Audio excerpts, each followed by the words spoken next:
अस्सलाम स्टूडेंट्स। बेटा आज का जो टॉपिक है सैटेलाइट। टॉपिक क्या है? सैटेलाइट। अच्छा, सैटेलाइट के मुतालिक इससे पहले भी आप लोग सुन चुके होंगे कि ना, वर्ड तो सुना होगा आप लोगों ने, सैटेलाइट सैटेलाइट सैटेलाइट। कितने बच्चे ऐसे हैं जिन्होंने आज तक ये वाला वर्ड इससे पहले कभी सुना ही नहीं है? सैटेलाइट सबने सुना हुआ है माशाल्लाह से। तुमने नहीं सुना? सुना हुआ है ना, तो हाथ क्यों खड़ा कर दो। सैटेलाइट सबने सुना हुआ है। आप में से कौन सा बच्चा ऐसा है कि जो बता सकता है कि सैटेलाइट होता क्या है? हाथ खड़ा कर लेंगे। सर मैं जी, क्या नाम है आपका? अबे नाम तो बता। हैं? मुस्तफ़ा भाई। हाँ जी Mustafa.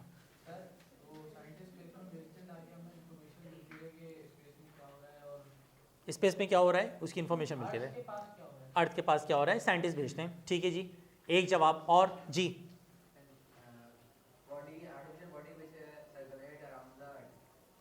Artificial body which circulates around the earth. माशाल्लाह। और कोई कुछ बोलना चाहे? अब सुनो तवज्जो के साथ कि सैटेलाइट होता क्या है। एक्चुअली सैटेलाइट एक बॉडी को कहते हैं, कोई सी भी बॉडी जो प्लैनेट के अराउंड रिवॉल्व करे। आ जाओ बेटा, कोई सी भी बॉडी जो प्लैनेट के अराउंड क्या करे बेटा? अच्छा, हमारा अर्थ भी एक क्या है? प्लैनेट। दीगर भी हैं, जुपिटर, मार्स, इस तरह से और भी प्लैनेट्स हैं। मैं फिलहाल अर्थ की बात कर रहा हूं। कोई सा भी ऐसा ऑब्जेक्ट जो किसी प्लैनेट के गिर्द क्या करे बेटा? रिवॉल्व करे, घूमे, उसे कहते हैं आप सैटेलाइट। यही वजह है कि सैटेलाइट दो तरह के होते हैं। सैटेलाइट कितने तरह के होते हैं? दो। एक को कहते हैं आप, सैटेलाइट कितने तरह के होते हैं भाई? दो। एक को कहते हैं आप नेचुरल सैटेलाइट। एक को आप कौन सा सैटेलाइट कहते हैं? नेचुरल। और एक को कहते हैं आप आर्टिफिशियल। अच्छा, अब दोनों में फर्क क्या है इसको जरा सुनिएगा तवज्जो के साथ। मुझे एक बात बताओ, ये हमारा अर्थ है और इस अर्थ के गिर्द एक और चीज है जिसे हम कहते हैं मून। आपको पता है ना, हमारा जो अर्थ है उसके गिर्द कौन रिवॉल्व कर रहा है? घूम रहा है ना। लेकिन ये जो मून घूम रहा है, मून मतलब चांद जो घूम रहा है, इसको क्या हमने भेजा है चांद को? जा भाई चांद घूम, हमने तो नहीं भेजा। ये अल्लाह ताला की तरफ से चांद बनाया गया है, नेचुरली तौर पे मौजूद है और ये अराउंड द अर्थ क्या कर रहा है? घूम रहा है। इसमें हमारा कोई अमल दखल, नेचुरली तौर पे वो मूव कर रहा है। इस वजह से मून भी एक सैटेलाइट है। तवज्जो रखिएगा, मून भी एक क्या है? सैटेलाइट है। लेकिन वो कौन सा सैटेलाइट है? नेचुरल सैटेलाइट है। कौन सा सैटेलाइट है भाई? लेकिन अभी पिक्चर में ट्विस्ट बाकी है।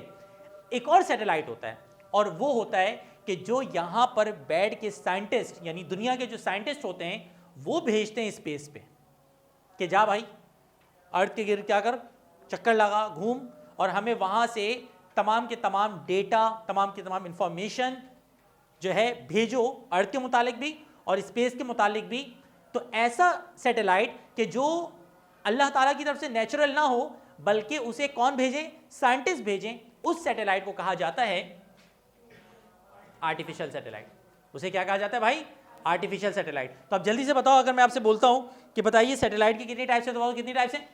दो। Number one natural, number two वो सैटेलाइट जो कुदरती तौर पे घूम रहा है, जैसे कि मून, उसे क्या कहते हैं? Natural satellite. मून किसकी एग्जाम्पल है? Natural satellite. और एक ऐसा सैटेलाइट कि जिसको इंसान भेजता है, उसे क्या कहा जाता है? Artificial satellite. आर्टिफिशियल सैटेलाइट की दो एग्जाम्पल याद रखिएगा। आर्टिफिशियल सैटेलाइट जो है उसकी दो एग्जाम्पल्स याद रखिएगा। एक आपके पास है स्पुतनिक 1, इतना प्यारा सा नाम है ना, स्पुतनिक 1। नाम याद करो, क्या है? स्पुतनिक 1। और एक है एक्सप्लोरर 1।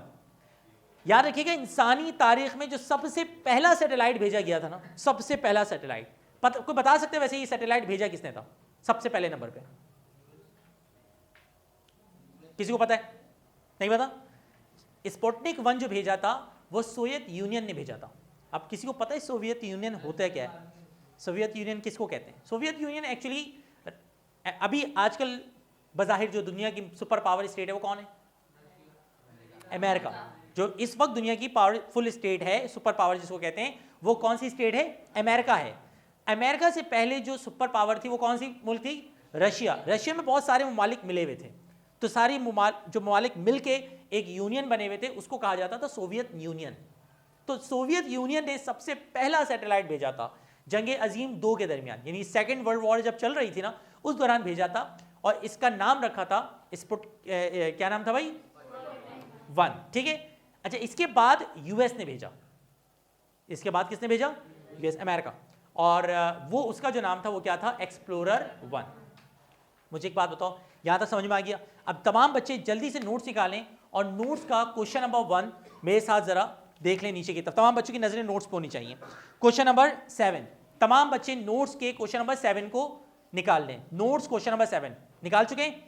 कहते हैं define satellite, give its types. अच्छा, इसका सवाल दो तरह से आ सकता है बोर्ड में, या तो वो कहेंगे कि आप सैटेलाइट बताएं क्या होती है, उसकी टाइप्स बयान करें, या फिर वो इस तरह से बोर्ड का सवाल देंगे कि आप डिफरेंस लिखें आर्टिफिशियल सैटेलाइट और नेचुरल सैटेलाइट के दरमियान। तो सुनो आंसर क्या है।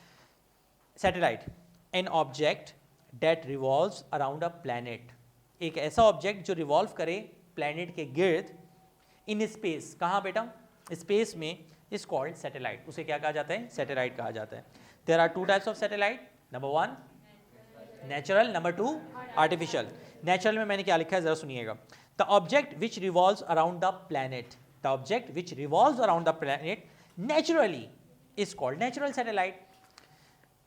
Artificial satellite, the object which are sent into space by scientist to revolve around the planet is called artificial satellite. वो सैटेलाइट के जो साइंटिस्ट भेजते हैं ताकि वो इस प्लैनेट के गिर्द रिवॉल्व करे, उसको आर्टिफिशियल सैटेलाइट कहते हैं। Moon is an example of natural satellite. Sputnik 1, explorer 1 are examples of artificial satellite. बोलो बेटा, इस सवाल में कोई प्रॉब्लम तो नहीं है? आगे मैंने एक बुक का ही लॉजिकल सवाल दिया है कि right the name of any 1 natural satellite. Right the name of any 1 natural satellite. बताओ आंसर क्या आएगा? मून। सही ना? नेचुरल सैटेलाइट कौन है भाई? मून है। नेचुरल सैटेलाइट कौन है? मून। तो जो आपके पास नेचुरल सैटेलाइट है वो आपका मून है। अच्छा, इसके बाद अगला जो टॉपिक हमारा आता है वो आता है यूजेस ऑफ सैटेलाइट का। यानी पेपर में आ सकता है कि आप सैटेलाइट के क्या बयान करें? यूजेस। मैं आप लोगों की तरफ चलता हूं। सैटेलाइट के यूजेस को बता सकता है सर इसलिए यूज किया जाता है? जनाब जल्दी से। हाँ, कम्युनिकेशन। अभी मैंने कहा और उस बच्ची ने पिक करके जवाब भी दे दिया। नंबर 1, सैटेलाइट को हम कम्युनिकेशन पर्पस के लिए यूज करते हैं। मेरी बात सुनो, आप अमेरिका में मैच हो रहा है, मैच कहाँ हो रहा है? अमेरिका में। देख कहाँ रहे हैं आप? पाकिस्तान में। लाइव देख रहे हैं। कैसे देख रहे हैं भाई? ये होता ही है कि आपका जो ये अर्थ है ना, इस अर्थ पे ना आपने देखो कि बड़े बड़े टावर बने हुए इस तरह से हर जगह। यहाँ पे भी आप जाएंगे ना गुलशन जौहर में अपने घरों के बाहर, ये बल्कि सामने बना, वो देखो पीछे नजर आ रहा है रेड कलर का, वो सामने खंभा बना हुआ है। ये लंबे लंबे खंभे बने हुए, इन खंभों के ऊपर लगे होते हैं ट्रांसमीटर और रिसीवर। तवज्जो रखिएगा, क्या लगे होते हैं? ट्रांसमीटर और, अक्सर देखा होगा बड़े बड़े खंभे रेड कलर हुआ होता है, किसी पे व्हाइट कलर हुआ होता है। तो और जो अक्सर वैसे उसके बिल्कुल टॉप पे एक रेड कलर लाइट ऐसे ब्लिंक कर रही होती है। क्यों करती है वैसे? जी हाँ, एरोप्लेन्स की वजह से। वो रेड लाइट जो ऊपर ब्लिंक करती है वो एरोप्लेन की वजह से करती है, वरना कोई भी एरोप्लेन ऐसे झूमते हुए आएगा टक्कर मार देगा उसमें। रेड लाइट इस वजह से ब्लिंक करती है कि रात में वो खंभा क्या है, नजर आए कि भाई यहाँ पे ये टावर मौजूद है, टकरा मत जाना यहाँ से, ठीक है ना। खैर, आपके पास वो टावर होता है, उसमें रिसीवर लगे होते हैं, ट्रांसमीटर लगे होते हैं। ये इस तरह से ना हर जगह दुनिया के टावर मौजूद है। आप कहीं भी चले आएंगे, दुबई में जाएं, अमेरिका में जाएं, हर जगह मौजूद है। अर्थ के ऊपर इस तरह से सैटेलाइट मूव कर रहा है। ये आपका मिसाल के तौर पे सैटेलाइट है, ये आपका सैटेलाइट। अब होता है कि सपोज करो ये अमेरिका है और ये आपका पाकिस्तान है। होगा ये कि यहाँ से, ये देखें, यहाँ का जो खंबा होगा ना वो उसको रिसीव करके भेजेगा इस सैटेलाइट को, ये सैटेलाइट भेजेगा दूसरे सैटेलाइट को, और वो सैटेलाइट भेजेगा कहाँ पर? पाकिस्तान में। इस तरह से पूरी की पूरी दुनिया का कम्युनिकेशन सिस्टम चल रहा है। कौन सा सिस्टम चल रहा है? कम्युनिकेशन सिस्टम चल रहा है। समझ में आ गई बात? तो पहला तो इसका काम है कम्युनिकेशन के का, यानी सैटेलाइट के जरिए हमारा कम्युनिकेशन सिस्टम चलता है। आप कॉल पे बात करते हैं, अमेरिका में बात कर रहे हैं, अब जाहिर सी बात है कि इतनी दूर आप जो बातें कर रहे हैं वो आवाज़ कैसे ट्रांसफ़र हो रही है, तो सारा का सारा प्रोसेस सैटेलाइट के ज़रिए होता है। अच्छा, एक और काम, इसके ज़रिए आप स्टार मैप बनाते हैं। स्टार मैप मतलब स्टार्स की लोकेशन वगैरह को देख सकते हैं। स्टार मैप एक्चुअली बिल्कुल एक अलग टॉपिक चला जाएगा, तो मैं इसको शॉर्ट करके ख़त्म कर रहा हूँ कि स्टार मैप के ज़रिए स्टार की लोकेशन समझ लें। अदरवाइज़ ये स्टार मैप पूरे का पूरा एक टॉपिक है अलग से समझाने लायक। खैर, इसके ज़रिए एक और भी काम किया जा सकता है, और वो ये कि इसके ज़रिए हम वेदर फॉरकास्ट करते हैं। वेदर फॉरकास्टिंग में भी यूज़ करते हैं इसको। वेदर मतलब अपना क्या कहते हैं, मौसम के अपडेट्स वगैरह के लिए।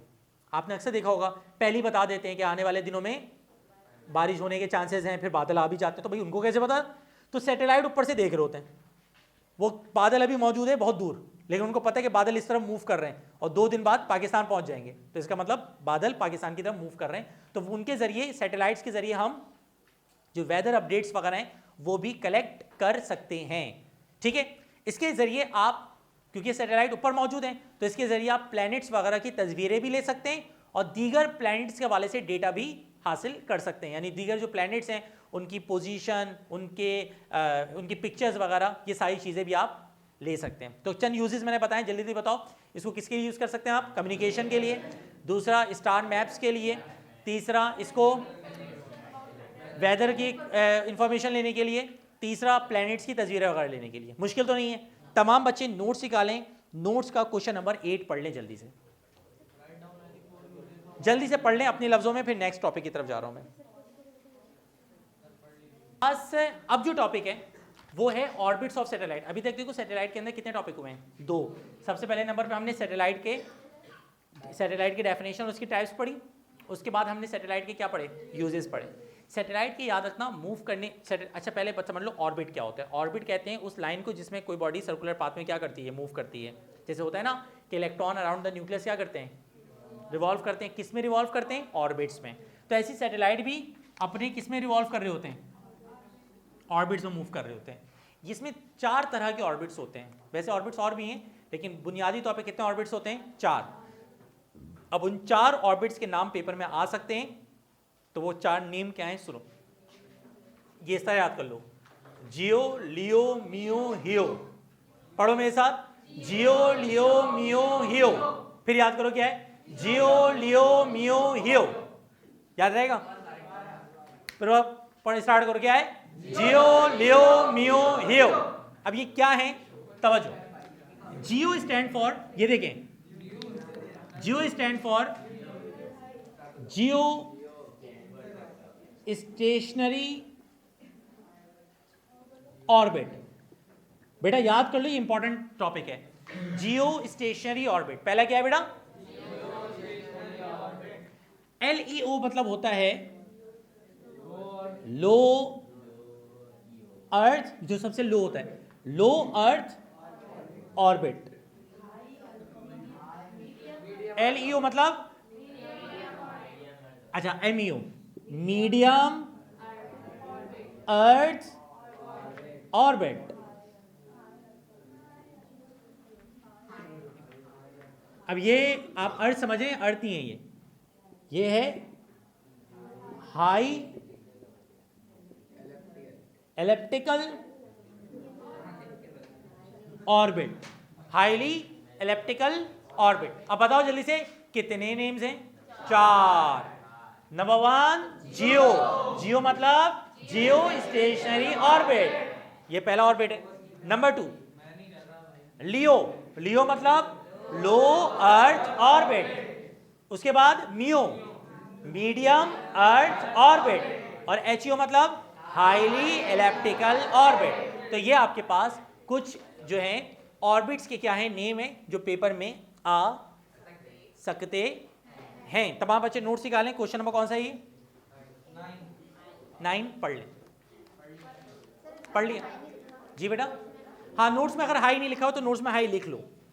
जिन बच्चों ने नोट्स मेरे ख्याल से कर रहे हैं तो उसमें हाई की मिस्टेक टाइपिंग हुई हुई है, तो हाई लिख लो उसमें। अच्छा, मेरी बात सुनो, पेपर में ना आपकी बुक में एक सवाल दिया हुआ है कि ये बताएं वो कौन से पैरामीटर्स हैं। बेटा मुझ पर तवज्जो रखिएगा, वो कौन से पैरामीटर्स हैं जिन पैरामीटर्स के ऊपर ये ऑर्बिट बने हैं, यानी किन बिहाफ पे इस क्लास के अंदर कौन, ये कोचिंग में आप लोग पढ़ लें तो इस कोचिंग में कौन से पैरामीटर है जिन पे क्लासेस बनी हुई है, तो आप कहेंगे लेवल। क्लास 9 के बच्चे एक साइड पे कर दिए गए, मैट्रिक एक साइड पे कर दिया गया है, फर्स्ट ईयर एक साइड पे कर दिया गया है, सेकेंड ईयर एक साइड पे कर दिया है, ऐसा ही है ना। तो वैसे ही हर चीज़ के कोई ना कोई पैरामीटर्स होते हैं, फ्रेंडशिप के भी पैरामीटर्स होते हैं जिन लेवल पे जाके आप फ्रेंडशिप करते हैं। तो वैसे ये कह रहे हैं ऑर्बिट्स के कौन से पैरामीटर हैं जिनके ऊपर आपने ऑर्बिट्स बनाए, तो याद रखिएगा वो 2 पैरामीटर्स हैं। कितने पैरामीटर्स हैं? 2। पहला पैरामीटर जो है वो है डिस्टेंस फ्रॉम अर्थ, यानी वो कितने अर्थ से डिस्टेंस पर है। जो पहला आपके पास है वो क्या है? डिस्टेंस फ्रॉम अर्थ, पहला पैरामीटर। जितना उसका डिस्टेंस है उस हिसाब से उसके ऑर्बिट को नाम दिया गया है। और दूसरा है टाइम पीरियड, कि कितना वो टाइम ले रहा है। टाइम पीरियड क्या कहलाता है? अब जाहिर सी बात है, जो सैटेलाइट है वो अराउंड द अर्थ इस तरह से क्या कर रहा होता है? रिवॉल्व कर रहा होता है। तो एक चक्कर लगाने में उसको जितना टाइम लग रहा है उसका क्या कहलाएगा? Time period. तो कैसा उसका टाइम पीरियड है? तो ये 2 पैरामीटर्स हैं जिन पैरामीटर्स के ऊपर आपके पास सैटेलाइट के ऑर्बिट्स को क्या किया गया है? डिजाइन किया गया है। मुश्किल तो नहीं है। अच्छा, एक रीजन है, सुनो सर, पेपर में ये वाला रीजन आ सकता है या फिर बोर्ड के पेपर में क्यों आ सकता है? क्योंकि बुक में मौजूद है। रीजन ये है कि अगर सैटेलाइट, तवज्जो के साथ सुनिएगा, सवाल मैंने कहा क्या है, why 2 satellites of different masses have same speed? Why 2 satellites having different masses have same speed? दो सैटेलाइट हैं और उनके मासेस अलग अलग हैं। तो आप ज़रा सुनना, ये MCQs में भी आ सकता है। 2 सैटेलाइट हैं, उनके मासेस क्या हैं? अलग अलग हैं।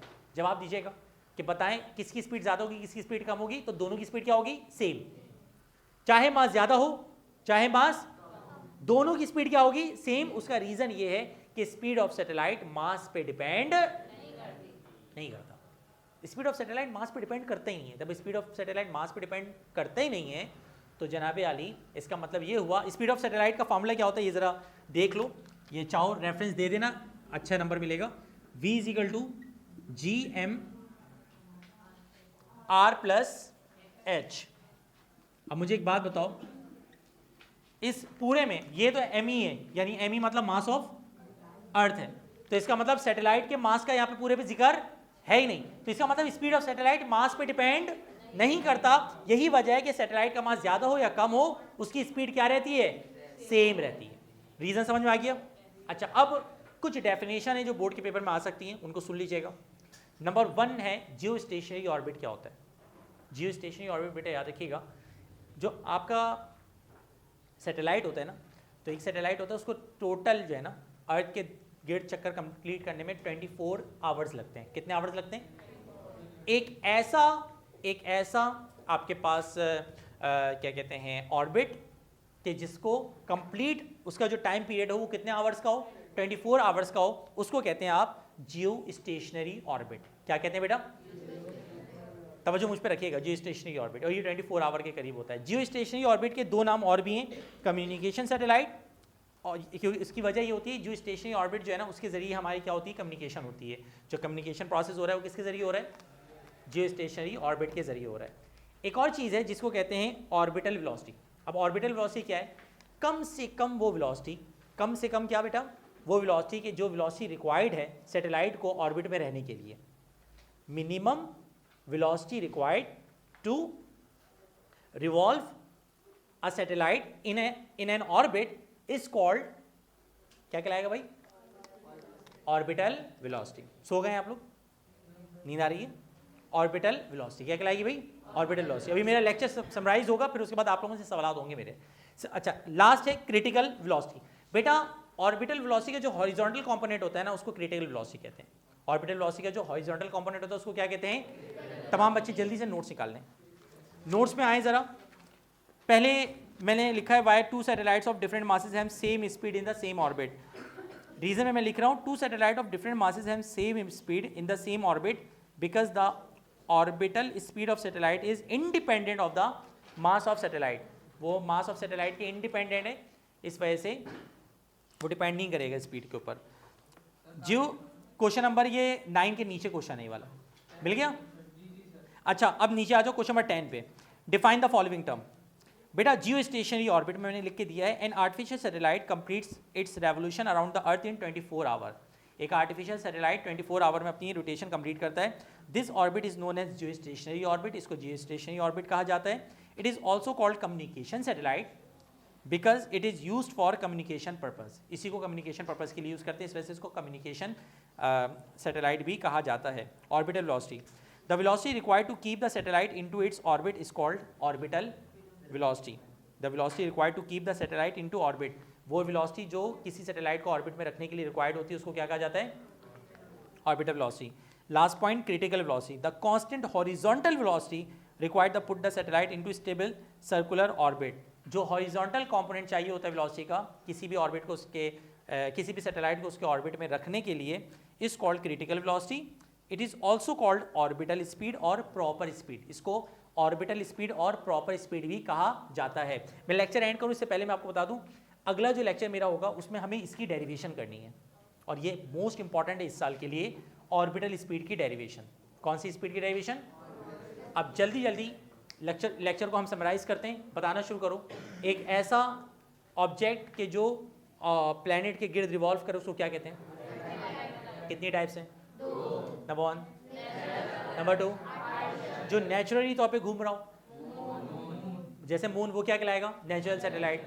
और जिसे साइंटिस्ट भेजें तो वो कितनी एग्जाम्पल बताएं आर्टिफिशियल की? नंबर 1, आवाज़ नहीं आई, स्पुतनिक नहीं, स्पुतनिक है, स्पुतनिक 1 और एक्सप्लोरर. यूज अच्छा नेचुरल सैटेलाइट को एग्जाम्पल बताओ कौन है? मून. यूजेस क्या हैं? कम्युनिकेशन में यूज़ कर लो, स्टार मैप्स बनाने में यूज़ कर लो, सैटेलाइट से वेदर फॉरकास्ट के लिए यूज़ कर लो, प्लैनेट्स की तस्वीरें वगैरह लेने के लिए यूज़ कर लो. समझ में आ रही है बात? ऑर्बिट्स की बात करो, कितने ऑर्बिट्स हैं? नंबर 1 जियो का मतलब, नंबर 2, नंबर 3, नंबर 4. ऑर्बिट्स के पैरामीटर कितने हैं? नंबर 1 डिस्टेंस कितना है और ठीक है. अच्छा, इसके अलावा आपके पास अगर बिलफर्स 2 सैटेलाइट्स हैं और उनके मासेस अलग अलग हैं तो उनकी स्पीड क्या होगी? सेम होगी, क्योंकि मास पे डिपेंड नहीं करता, मास एक जैसा रहता है. ठीक है जी. आखिरी पॉइंट ये कि आपके पास जियो स्टेशनरी ऑर्बिट क्या होता है? जो 24 आवर में रोटेशन कंप्लीट करें या अपना टाइम पीरियड कंप्लीट करें.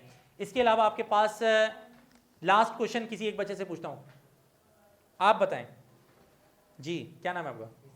हैं? मीसा. मीसम. मीसम, तेरी आधी जिंदगी तेरे नाम में गुजर जाएगी बताते हुए. मीसम, ये भी अलग ट्रेंड है, ऐसा नाम रखो जो किसी के बाप ने ना रखा हो. मतलब अजीब है भाई, आसान सा नाम रख लेते, ईसा रख लेते हैं, फौरन समझ में आ जाता. मीसम बहुत प्यारा नाम है. क्या नाम, मतलब क्या है मीसम का? हीटर. अच्छा, लीडर. लीडर भाई मुझे एक बात बताओ, ये जो सबसे लास्ट में मैंने किसी डेफिनेशन पढ़ाई थी, क्रिटिकल वेलोसिटी. क्रिटिकल वेलोसिटी को 2 नाम और देते हैं, बताओ क्या नाम है उसका? क्रिटिकल जो वेलोसिटी है, क्रिटिकल वेलोसिटी है ना, मुझे क्रिटिकल वेलोसिटी के 2 और नाम है. इससे पता चल जाता है कितनी तवज्जो से बच्चे ने लेक्चर सुना है. क्रिटिकल वेलोसिटी के 2 नाम और बताओ, जो बता सकता है हाथ खड़ा कर ले. सिर्फ एक बच्चा और 2 बच्ची. क्रिटिकल वेलोसिटी के 2 नाम और भी हैं, अभी बताया मैंने क्लास के अंदर. क्रिटिकल क्या? और एक और नाम भी है, प्रॉपर स्पीड. ठीक है जी. इंशाल्लाह कल की क्लास में हम इस टॉपिक की डेरिवेशन करेंगे. अल्लाह हाफिज़, फी अमानिल्लाह, दुआ में याद रखिएगा.